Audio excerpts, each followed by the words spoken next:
Hello! Hi అండి. ఎలా ఉన్నారు అందరూ? పాలిథీన్ కవర్‌లో ఏముందనుకుంటున్నారా? మాకెంతో ఇష్టమైన చేపలు.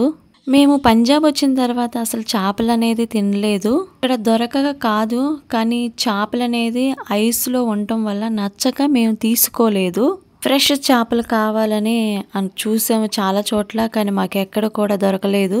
ఇక్కడే పంజాబ్‌లో పర్మనెంట్‌గా ఉన్న వాళ్ళని చాలా మందిని కూడా అడిగాము. అందరూ కూడా అన్నారు, ఈ సచిన చేపలు తప్పే మాకు జిందాయి అనేది ఎక్కడ దొరకవు. అంటే బతికిన చేపలు చాలా తక్కువ, కానీ ఎక్కువగా దొరకవు అని చెప్పారు.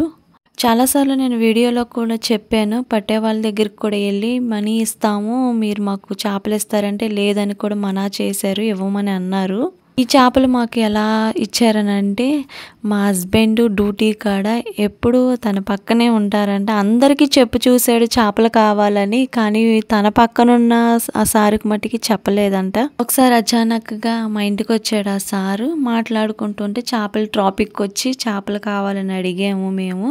నిజంగా అప్పుడు వెంటనే నాకెందుకు చెప్పలేదు, మా సైడు చేపలు పట్టడానికి వెళ్తారు, నేను ఇప్పుడే మీ ముందే ఫోన్ చేస్తానని మా ముందే ఫోన్ చేశారు వాళ్ళకి. వాళ్ళు కూడా అదే రోజు చేపలు పట్టడానికి వెళ్ళారంట.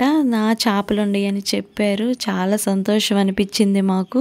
ఆ రోజు ఈ చేపలను తీసుకొచ్చాడు. మేము అనుకున్న చేపలు ఇస్తే కొద్దిగానే ఇస్తారేమో అనుకున్నాను. నేను చూడండి, నిజంగా ఎన్ని చేపలు, పెద్ద చేప ఇచ్చాడు మాకు ఆ సారు.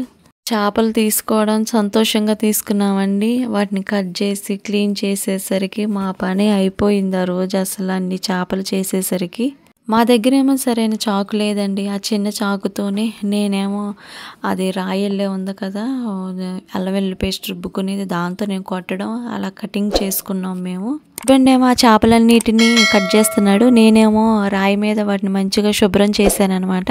రోజు టైం 2 కానించండి 4 అయిపోయింది మాకు. కూరలు మొత్తం చేసిన తర్వాత కొద్దిగా ఫ్రై చేసుకున్నాం. ఓకేనండి, బాయ్.